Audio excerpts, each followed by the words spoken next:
Good morning. This morning's scripture, the book of Philippians, chapter 4, verses 2 through 9. You'll find it on page 923 in your Pew Bible.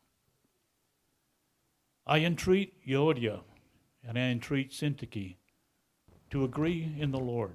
Yes, I ask you also, true companion, help these women who have labored side by side with me in the gospel together with Clement and the rest of my fellow workers whose names are in the book of life.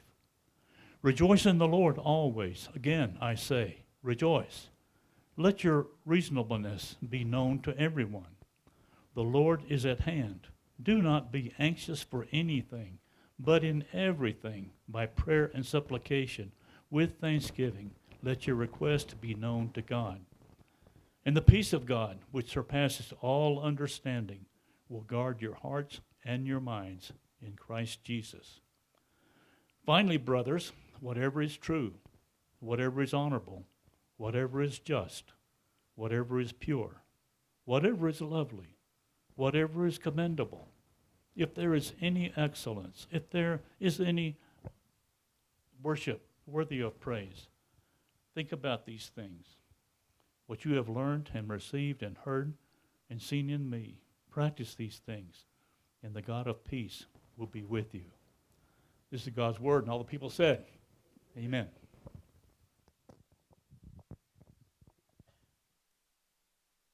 Thank you, Jim.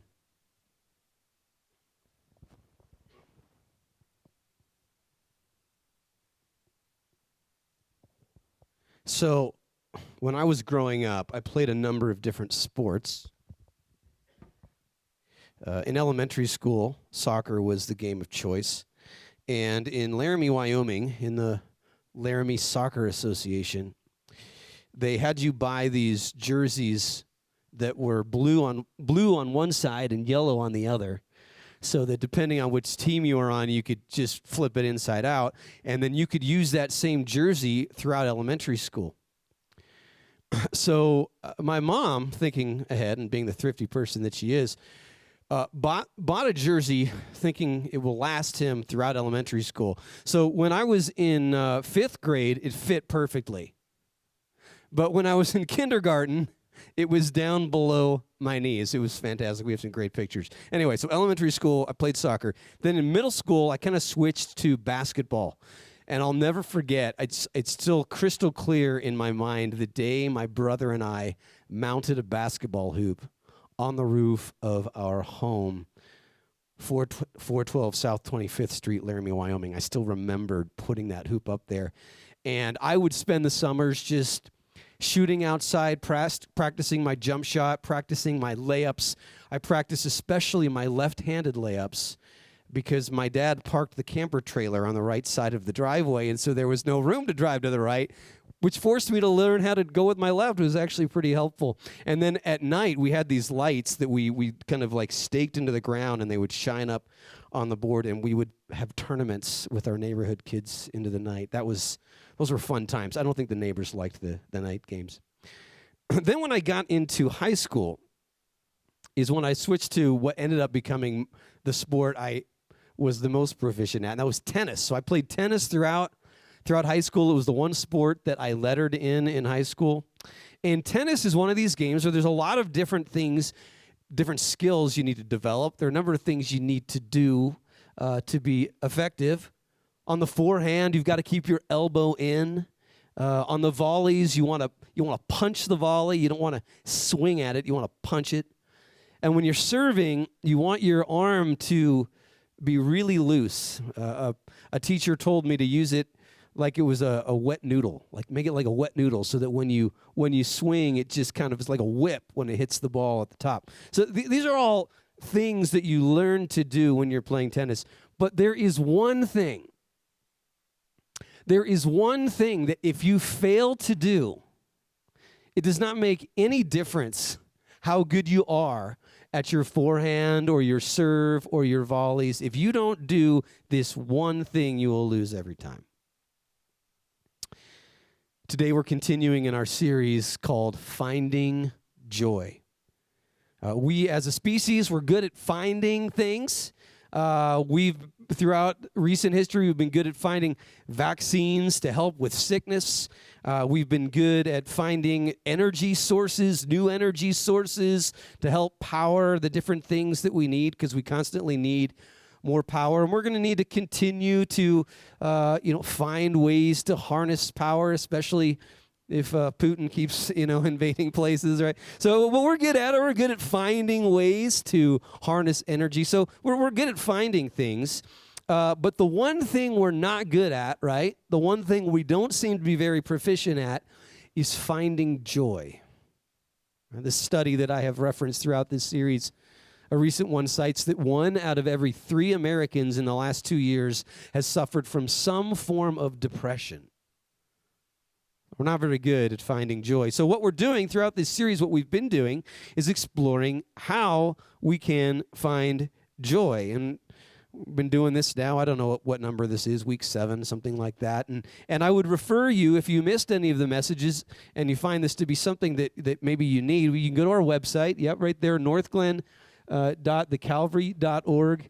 And our website, we don't have everything figured out yet, but this is one thing we got going, right? We got this going, so I'm happy about that. If you go to that, you can go to sermon video, and we've got videos of the different messages. This is also a way to, if you know somebody who could use some joy, just send them a link, send them an email with the link to this, and then they'll be well on their way. Anyway, so that's what we're doing. We're exploring joy. Now, how are we doing this?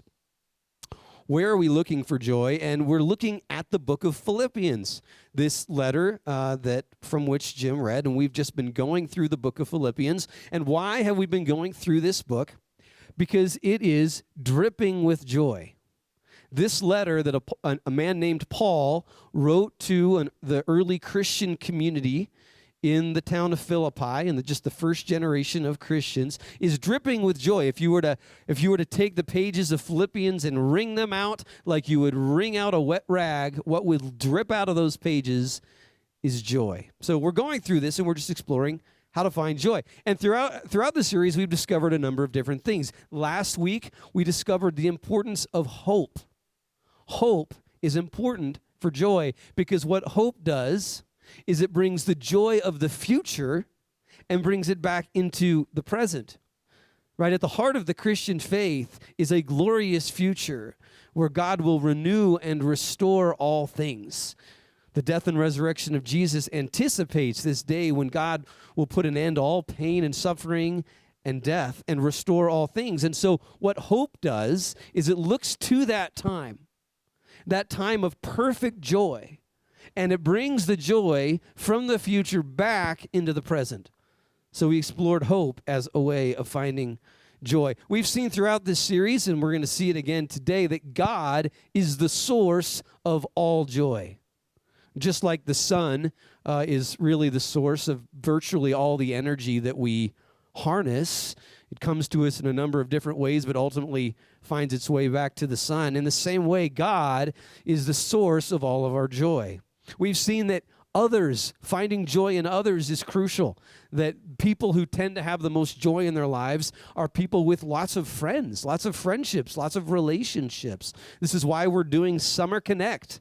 Summer Connect is all about building relationships as a way to find joy. Now, of course, what we saw then is, if it's true that relationships are so key to joy, what we also saw then is that unity is really important for joy. I mean, maybe we know people, but if we don't like them and they don't like us, there's not a lot of joy involved in that. I said that nothing sucks the joy out of life quite like disunity. So we need unity in our relationships. And this particular theme emerges again in the passage that was just read. We see this in the first couple of verses where Paul says, I entreat Euodia and I entreat Syntyche to agree in the Lord. Yes, I ask you also, true companion, help these women who have labored side by side with me in the gospel, together with Clement and the rest of my fellow workers whose names are in the book of life. So clearly what's going on is you have these two women, and they're two individuals that it's clear Paul is close to, Paul has labored with, he has worked with them in ministry, they have been key members of the church working for the purposes of the gospel, and yet now they're at odds with one another. Have you ever had two individuals that you cared deeply about maybe you've labored with at work, maybe you've labored with in ministry, and now they're not getting along? What does that do? It just sucks the joy out, right? Sucks the joy out of their lives, sucks the joy out of your life. And so he's appealing to them for unity, because unity is what brings joy, one of the things that brings joy. Okay, so as we move forward through this passage, now we're going to discover yet another thing about joy, right? another aspect of how we can understand the joy that is available. And here's, first of all, I think what emerges in this passage. Here's what it is. Joy is available always. Joy is available always. Look at this. So Paul says in verse 4, rejoice in the Lord always. Again, I say rejoice. He's saying always. Joy is available always. Joy is available in the morning.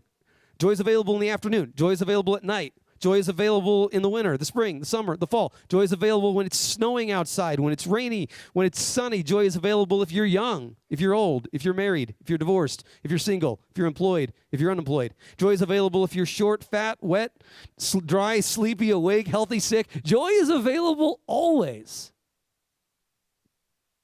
You know, I remember one time I went to Kentucky Fried Chicken. Any KFC fans out there? We got one. Okay. Oh, okay. All right. Okay. Not very many, apparently. It's struggling these days. Anyway, KFC, I remember this is years ago. I went to KFC and I ordered, I think I ordered like a 3-piece, whatever, it's a leg, a wing, and a breast, whatever. And like they got those biscuits, you know what I'm talking about? Yeah. Anyway, I go there and I order that, the drive-thru, and this is what the lady says. She says, sorry, we're out of chicken. Kentucky Fried Chicken was unavailable. Okay, friends, joy is never unavailable. It's never unavailable. You will never run into supply chain issues with regards to joy. Joy is always available. And of course, this touches on a theme that we saw earlier in the series. Joy is available whatever happens in your life. Whether good or bad comes your way, joy is available, whatever happens. And I think one of the things that I love about the story of the early Christians is how this particular point really annoyed, it seems to, at least I think it would anyways, annoy those who opposed those early Christians. The Christians ran into a significant amount of opposition, but I think those who opposed them probably got really annoyed by the fact that no matter what they did to them, no matter what their circumstances were, they were always rejoicing. We see an example of this in the book of Acts, talking about the early Christian community. They come before the religious establishment, the current religious establishment that was opposed to them in many ways. And we read about it here. It says, and when they had called in the apostles, this is when the Sanhedrin, the religious board, council of the day, when they had called in the apostles, they beat them and charged them not to speak in the name of Jesus and let them go. Then they left the presence of the council, rejoicing that they were counted worthy to suffer dishonor for the name. I mean, this must have just driven them nuts. It just didn't seem to matter what they did. They could throw them in prison, they could flog them, and they just rejoiced because they understood that you could have joy whatever happens. The joy is available always. Joy is like oxygen. And for the most part, if you're on the planet somewhere, it's always available. It is. I have lived in how many different states? 5 states. Let's count. Wyoming, New Jersey, Colorado, Maryland, Massachusetts, and they're all very different. But the one thing that I discovered is that they all have oxygen. There's air in all of them. I mean, Colorado is a little bit less air. It's true, but they all have oxygen, and so you're never going to not have oxygen, right? Again, it's like oxygen is available in the morning, in the afternoon, in the evening. It's not like when you go to bed at night, you're like, take a deep breath, right? Hold your breath until oxygen comes back in the morning, right? I mean, oxygen is always available, and joy is like that. It's always available. It's not perfectly available. Like we saw last week, it comes and goes, it ebbs and flows, just like if you climb a high mountain here, it's not quite the same, not available in its fullness. So joy isn't perfectly available, But here on planet Earth, joy is always available. Now, how do we tap into this joy that is always available? How do we tap into it? And here's what emerges in this passage. To find joy, we must choose joy. To find joy, we must choose joy. Joy is always available. But to tap into it, we must choose it. Again, verse 4, rejoice in the Lord always. Again, I will say, rejoice. Think about what he's doing here. He's exhorting them to be joyful. He's exhorting them to be joyful, which presupposes then that they can choose joy. That's what he's saying. You can choose joy, so choose it. Joy is not something we just have to wait passively for. Just recently, I guess it was a couple days ago, there were some thunderstorms by where we live. And my kids are at that age where thunderstorms are just still really exciting for them, right? And so a thunderstorm comes, and my kids, like, their faces are pressed against the window, just looking outside, waiting for lightning to strike. I think some of us are like that with regards to joy. And we look through the window of our lives, and we're just looking, waiting, hoping that joy will strike. But what Paul's saying is that it's not something you have to wait passively for. You can choose joy. You can choose joy. I have a friend who is a pastor now in Florida. I don't know if he still does this, but he told me that one of the things he used to do is he'd get up in the morning. Every morning he'd get in the shower, and he would just recite while he was in the shower Psalm 118, verse 24. This is the day the Lord has made. I will rejoice and be glad in it. This is the day the Lord has made. I will rejoice and be glad in it. This is the day the Lord has made. I will rejoice and be glad in it.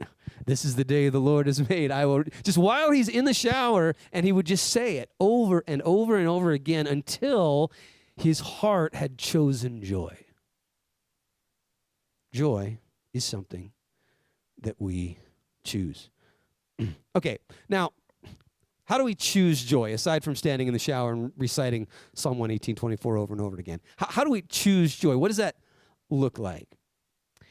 And I think what we find in this passage, again, in this first verse, is we choose joy by choosing to focus on God. Oh, that was profound, Kevin. Surprise, surprise, surprise, right? But see, notice this here. Yeah, so we choose joy by choosing to focus on God.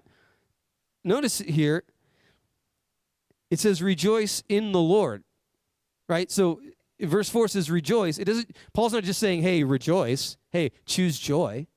Hey, go choose joy. No, he's saying choose joy in the Lord, right? Choose joy in the Lord. The Lord is the one in whom you can find joy. Focusing on God is how we choose joy. Of course, there's kind of a famous scene in the Gospels, in the Gospel of Matthew, where the disciples are out in a boat, and Jesus comes out walking to them on the water.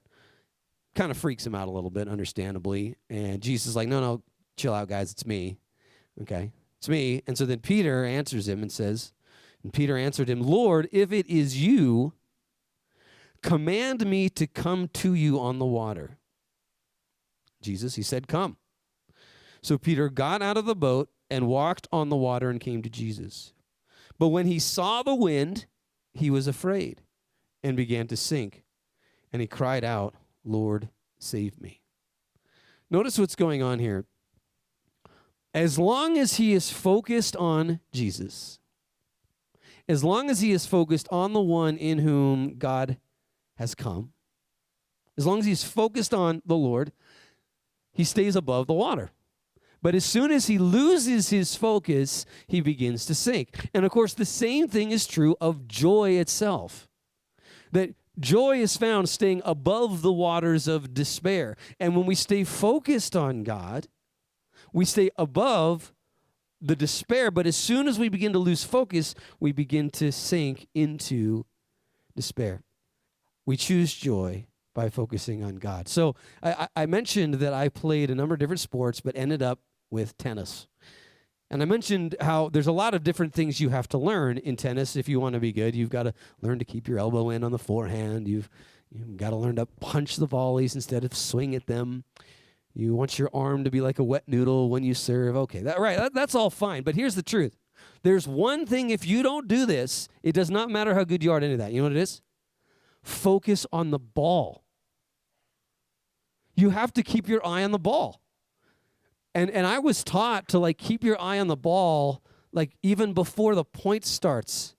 Like when your opponent is getting ready to serve and they're bouncing the ball and you're watching it and then you watch it as they go through their motion. You just keep your eye on the ball all the time, right? Because the tennis ball is the focal point of the game of tennis. In the same sense, God is the focal point of life. If you want to thrive in life, if you want to find joy in life, we have to focus on God. And this brings us back to a point of application which we revisit constantly throughout this series, and that is, what is your focus on, right? What are you focusing on? Is your focus on God or is it on something else? Is your primary focus, right? I mean, even when he's looking at Jesus, his peripheral vision sees things. And in the same sense, when we focus on God, we can see things in our peripheral vision, like our career, like our financial situation, like our marriage, like our whatever it is. It's there, but the question is, what are we focused on? Are we focused on Jesus or are we focused on our career? Are we focused on Jesus or are we focused on our marriage or some other relationship or our finances? I mean, good things that are good. But the problem is when we focus on them, instead of focusing on the Lord, we begin to sink into despair. What's your focus on? Because the way you find joy is by focusing on God. Okay, that's great, but let's unpack that a little bit more. What does it look like? Now, we've talked about how we need to focus on God before, but what does that look like? What does this passage communicate to us that may help us in that? What does it mean to focus on God and to choose joy through that? And I'm just going to say there's really three things that encompass what it means to focus on God that emerge in this passage: prayer, meditation, and action. Prayer, meditation, and action. First of all, prayer. Let me see this in verse 6. Do not be anxious about anything, but in everything by prayer and petition with thanksgiving, let your requests be made known to God. Right? Do not be anxious about anything. Remember that sound? That's the sound of joy being sucked out of your life. Like the little vacuum cleaner that the dentist uses to suck moisture out of your mouth. There are things in life that will just suck the joy out of your life. And we've been going through these, and I think this one we're going to highlight here is one we've actually looked at already. But here's what it is. Nothing sucks the joy out of life like worrying. Isn't that true? I mean, nothing sucks the joy out of life like worrying. Like if you meet somebody, okay, and they kind of come across as being joyful, but they're also a worrier, they're an imposter. They're not really joyful. I mean, they might be kind of trying to act joyful, but if they're a worrier, if they're like a joyful worrier, then they're an imposter, okay? They are like a thin Santa. If you see a thin Santa, that is an imposter. If you're at the mall, Christmas time, thin Santa, you walk up there, you just rip that beard right off his face because he is an imposter. In the same sense. A joyful worrier, it's an imposter. Because worrying sucks the joy out of life, right? Nothing sucks the joy out of life quite like worrying. Okay, so now here's the question then. What is the opposite of worrying? We got to get rid of worrying. What is the opposite of worrying? Here's what it is. The opposite of worrying is prayer. So the opposite of worrying is not worrying. Right? It's not like, hey, just stop worrying. You're worrying to the opposite of that. Just stop worrying. No, the opposite of worrying is not worrying. The opposite of worrying is prayer. This is what he's saying. Do not be anxious about anything, but pray. That's what he's saying. The opposite of worrying is not worrying. It's prayer. Now, we need to talk a little bit about prayer and worrying. Because actually, I think that sometimes we can think we're praying when we're actually worrying. Right? We can think we're praying, but we're actually worrying. And I call it baptized worrying. It's worrying with a superficial religious veneer. It's worrying but using prayer language, but you're really not worrying. It's actually similar to baptized gossiping. You guys know what that is? It's another form of prayer. Like you're praying for, are you praying for people or are you gossiping? Right? This is an issue in the church, right? Hey, did you hear about John and Jane?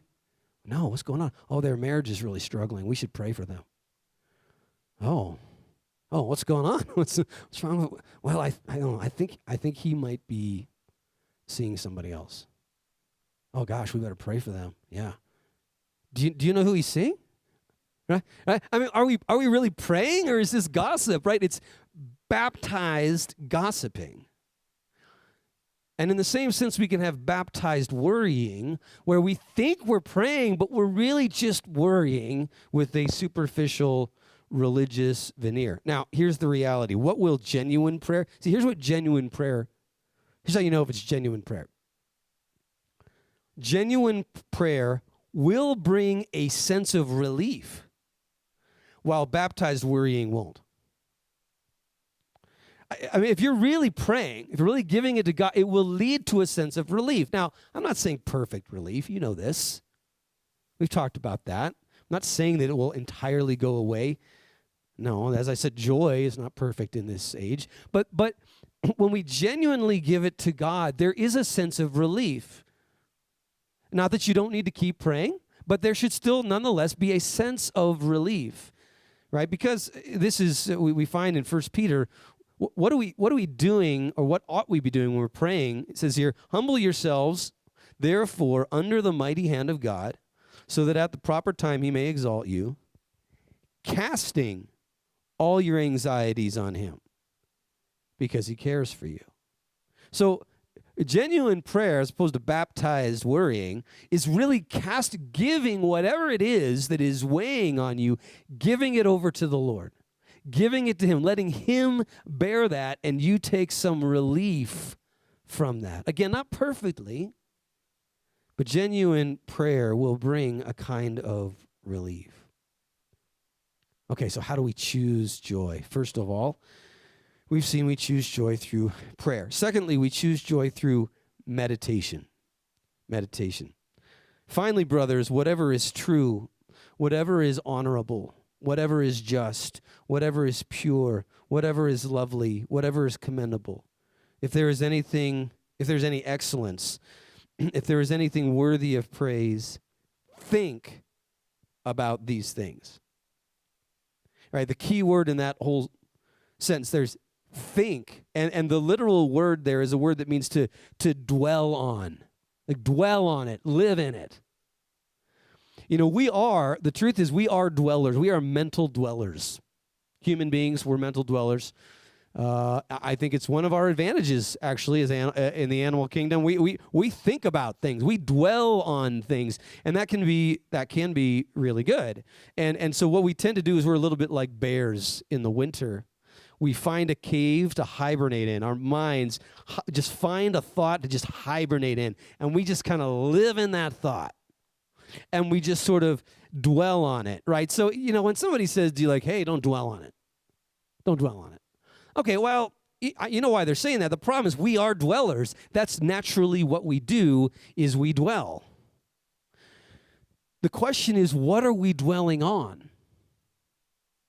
what cave are we hibernating in mentally?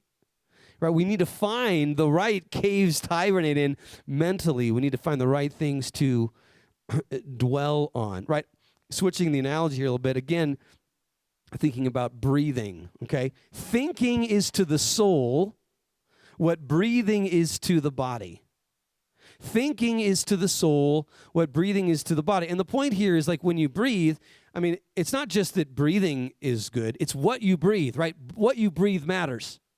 Right, so for example here, let's pull this up here. I think, do we have a slide here? Can't remember if I put it. Yeah, we do. Okay, if you breathe that, is that going to be good for your body? No. CO2, carbon dioxide, that's not good. How about this one here? Next one, here we go. If you breathe that, H2O, is that good for you if you breathe that? Yeah, right, like that's what happens. You're in the bottom of a pool and you accidentally, breathe. That doesn't usually work out very well. Okay. Now, what if you breathe this? Oh, oxygen, right? Right, so that's good. So it's not just a matter of breathing, it's a matter of what you breathe. It's not just a matter of, and then therefore, it's not just a matter of thinking, it's what you think about. Right? And here's the thing. You know how a momentary lapse in what you breathe just sends your body into a fit?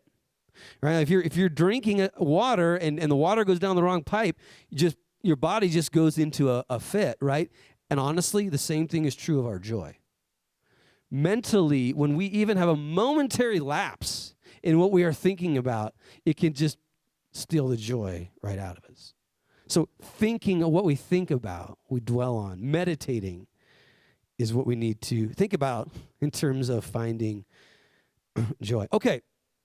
So what is it then we are to dwell on? What should we be dwelling on? And of course, this is the point here. What he says, whatever is true, whatever is noble, whatever is right, whatever is pure, whatever is lovely, whatever is admirable, is excellent, what is praiseworthy. Think about these things. And these 6 words or phrases that he uses there, they're really all, most scholars see them as synonymous phrases. They're all talking about the same thing, right? So they're talking about what is really true. What's really true?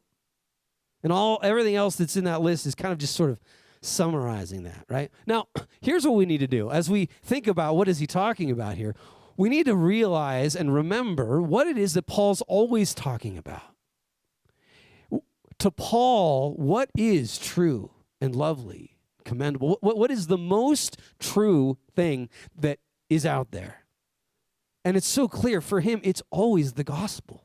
It's always Jesus. Just earlier in this passage, all he talks about is how he wants to know Jesus, and he sees everything else as rubbish. So for him, what is true, ultimately true, noble, right, pure, lovely, admirable, excellent, praiseworthy? Sorry, I think I memorized that verse in a different translation than what we read from. But anyways, it's all the same thing, right? What is the most true, lovely, beautiful thing? It is the gospel. We see this, Paul says this in 1 Corinthians chapter 1, verse 20, when he talks about what is true wisdom. Where is the one who is wise? Where is the scribe? Where is the debater of this age? Has not God made foolish the wisdom of the world? For since in the wisdom of God, the world did not know God through wisdom, it pleased God through the folly of what we preach to save those who believe. For Jews demand signs and Greeks seek wisdom. But we preach Christ crucified, a stumbling block to Jews and folly to Gentiles. But to those who are called, both Jews and Greeks, Christ, the power of God, and the wisdom of God. He's saying he is what is true. The gospel is true. The narrative of the story of God revealed in Jesus is what is true. Now, we begin to dwell on the truth of the gospel. It will change our attitude towards truth. And here's how it'll change our attitude towards it. Here's what it does. Dwelling on the gospel brings joy by freeing us from the need to have the answers for everything. In many respects, I think that maturity in Christian faith is almost the opposite of what some people might expect it to be. I think some people might expect that maturity in the Christian faith is you get more of the answers. You know more what to do. You got more of the answer. Well, I should do this and I should do that. And there's an element of truth to that for sure. But I might suggest in the bigger picture, it's almost the entire opposite. That as you grow in faith, as you begin to rest more in the truth of Jesus, here's really what it does. It frees you to not need to know the answers to everything else. Here's what I think. Here's the reality. I think that many of us find joy in thinking we're right about things. It's almost like we need to be right. If I'm not right about any number of things, if I'm not right about, what's the right way to raise my kids? Who should I vote for? What is the right way to handle my money? And what all of the, just always trying to make sure that I'm right. And the more that I'm right about, right, it prevents me from falling into the pit of despair. It's almost like we're all like clinging to a cliff. And we're just trying to grab onto anything.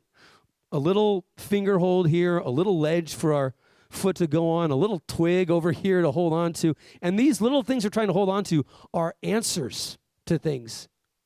And we have to hold on to them. We cling to them because if we're not right about them, we'll fall into the pit of despair.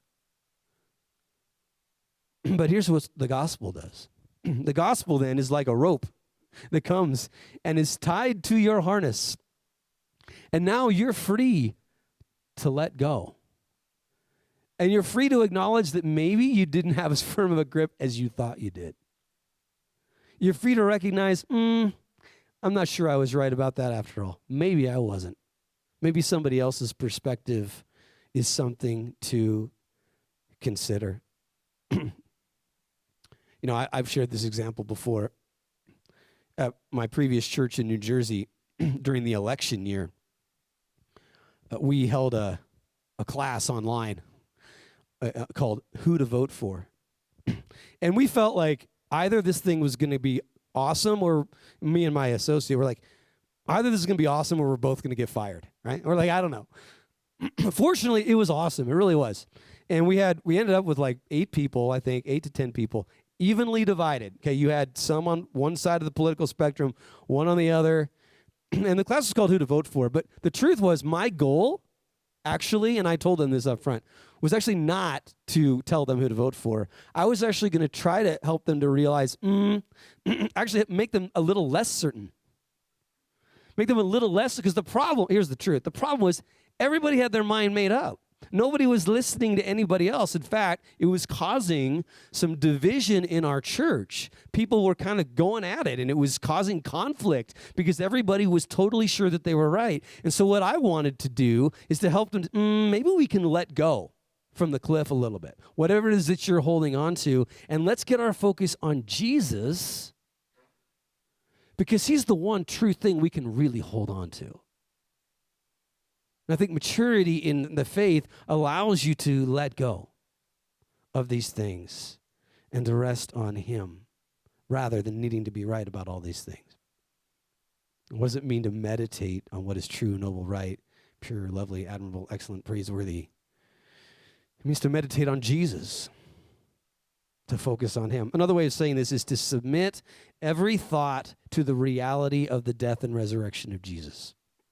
See everything through the lens of the gospel. And when you do this, it will automatically lead to a more positive approach to life.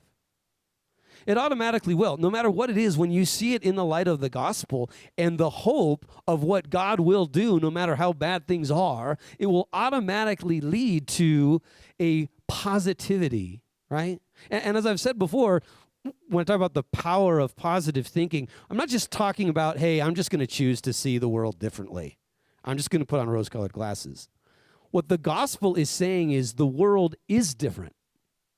It is different. You don't need to just pretend it's different as sort of a pragmatic way of finding joy. The world is different because of what happened in Jesus, and so you should see it differently. You should see it through that positive lens. And when you see it through that positive lens, this brings what? Joy. Because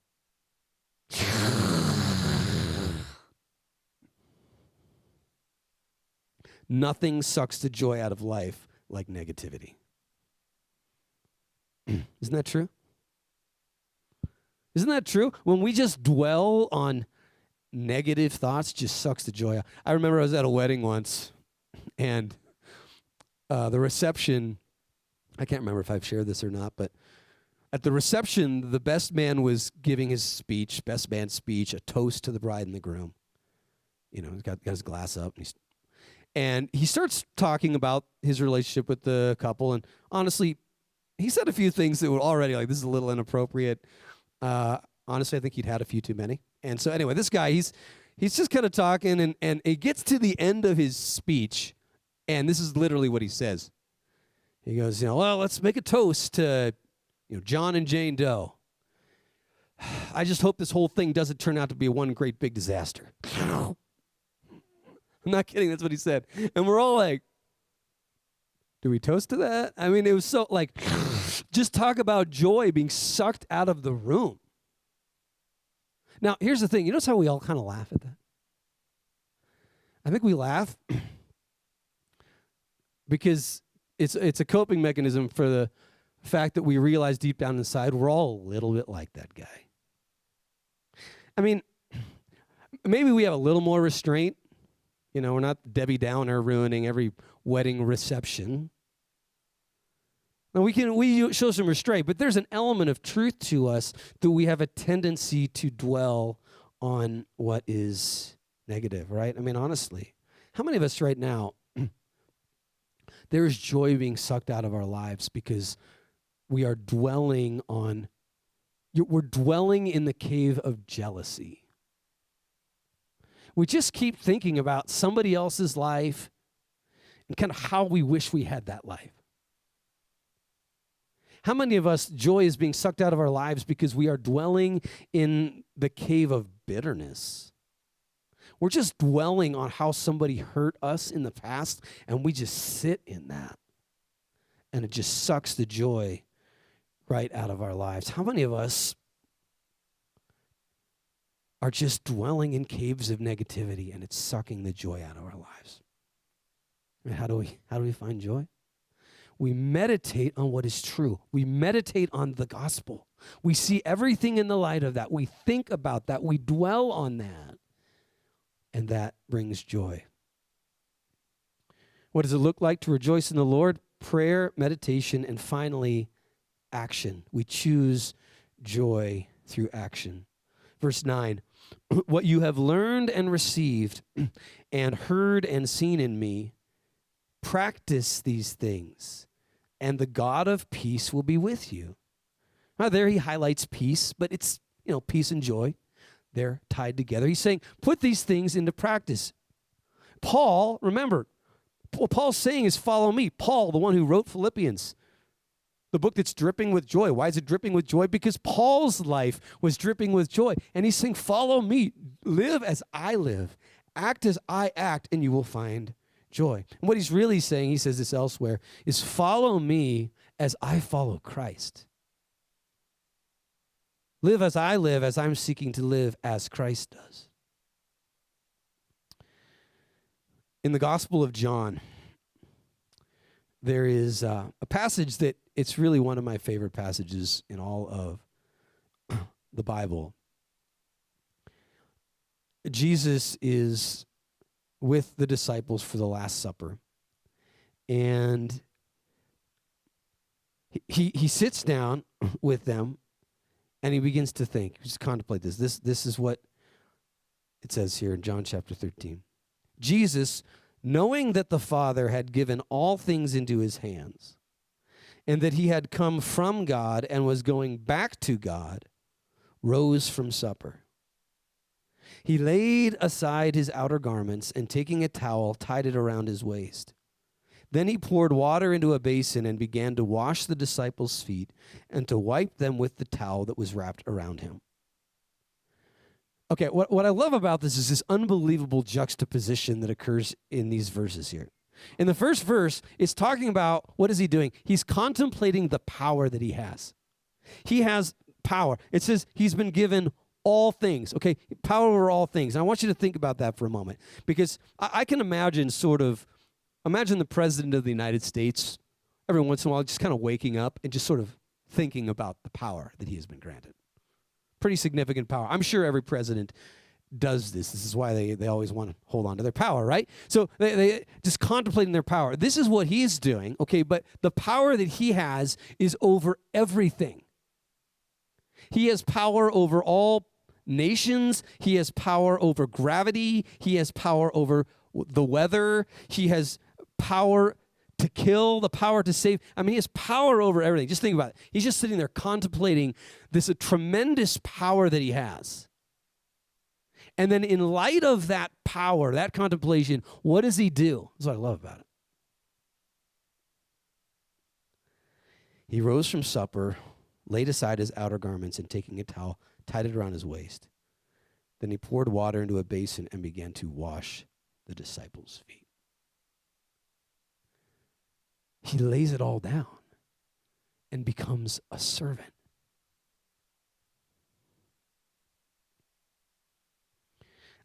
This passage here gets at, like no other passage, at the heart of who our God is.